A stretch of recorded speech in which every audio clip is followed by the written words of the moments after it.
Hello everybody, I would like to talk to you about child development theories. I'm not going to give you an overview of them, I just want to mention a couple things about what we need to be careful about when we are approaching child development theories. So let's start with a theory. What is a theory? Theory is a system of well-substantiated ideas intended to explain a fact, a data, a phenomenon. And so as you can see, it's an explanation for the facts or a natural phenomenon. It is not the fact itself. And keep in mind, we are talking about child development theories. For instance, as we know, if the child is developing normally, the child will acquire language pretty quickly within a couple of years of his or her life. So that's the fact, right? But how do children acquire language or / learn, depending on your background or your understanding of this phenomenon? How does a child learn or acquire language? Then the theories tries to explain this fact, and these explanations can be totally different, and that is one thing to keep in mind. So just because you're looking at the same fact, it doesn't mean that you will come up with similar explanations. For instance, a behaviorist perspective on language development is totally different than a nativist perspective. So Skinner and Noam Chomsky have a totally different perspective. Another thing we need to think about is if the theories are explanations. As you can see, some explanations can be better than others. I like to make a reference to Karl Popper, a philosopher, and who is not alive anymore. He said theories are like nets to catch fish, like in that sense, like nets, and they are designed to catch the reality of our world. As you can see, nets can be different, right? One net can catch more fish than another net. So therefore, a better net can capture a better portion of a reality than another net that might be more faulty than the other one. Another thing that needs to be kept in mind is what is a theory and what is not a theory. Again, I like to go back to Karl Popper. Popper. And he came up with a criterion, and he said we need to distinguish theory from pseudoscience or philosophy. So how do you do that? How do you know if it is a theory or it's philosophy or pseudoscience? So he says if the explanations, these system of explanations, these ideas, open door for falsification, in other words, demarcation, then it is a theory. So what's a falsification? That means the assumptions of the theory, are these assumptions, or can these assumptions be falsified by empirical tests? So there's an assumption made by this theory, but can you look at the reality and then find data that can be used to falsify this assumption? If the theory closes its door for falsification or demarcation, that means it's really not a scientific theory. Like, for instance, I like to give an example of psychoanalysis theory.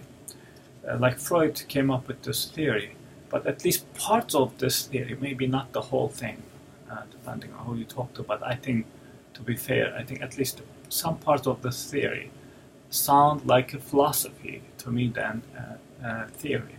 Why? Because it closes its door to falsification.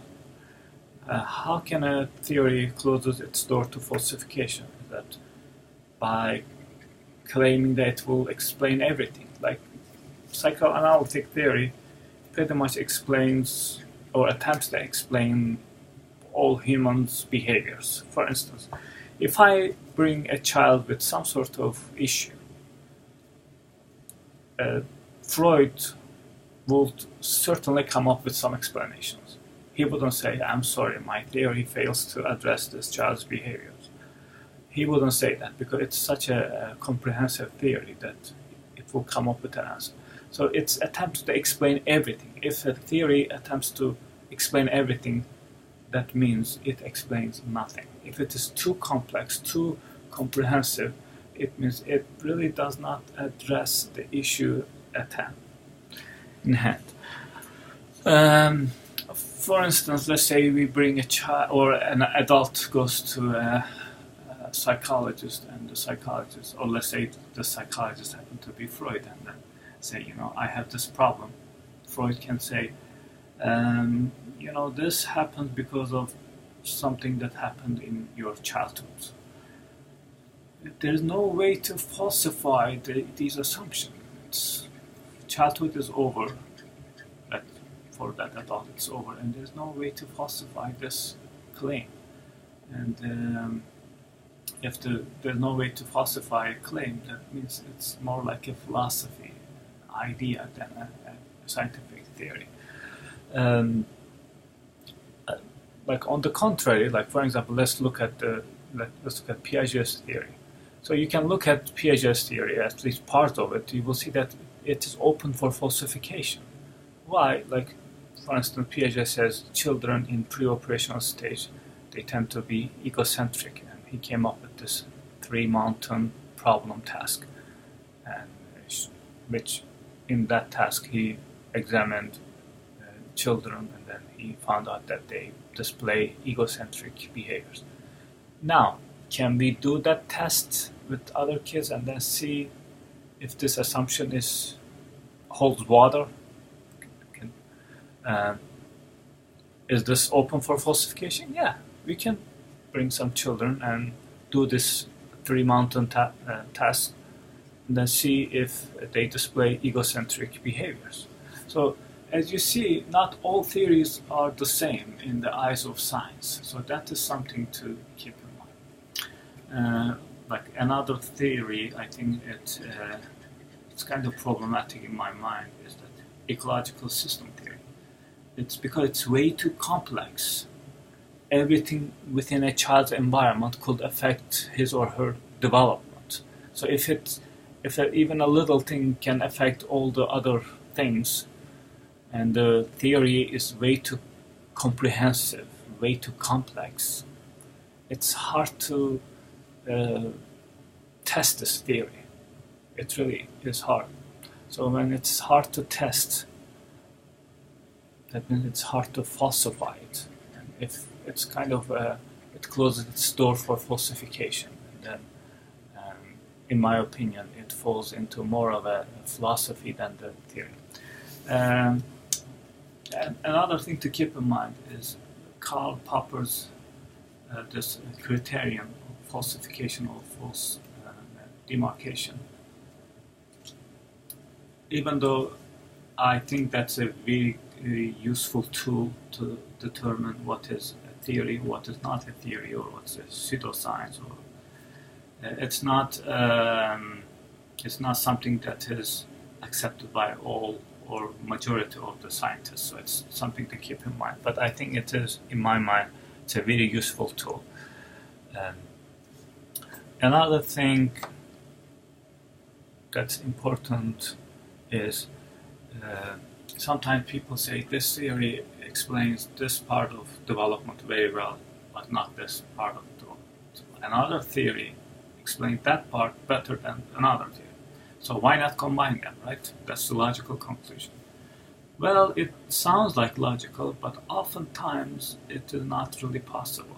The reason is that sometimes the assumptions made by theories are way too distinct, way too different, that you cannot put them together and come up with a cohesive, comprehensive explanation of a behavior.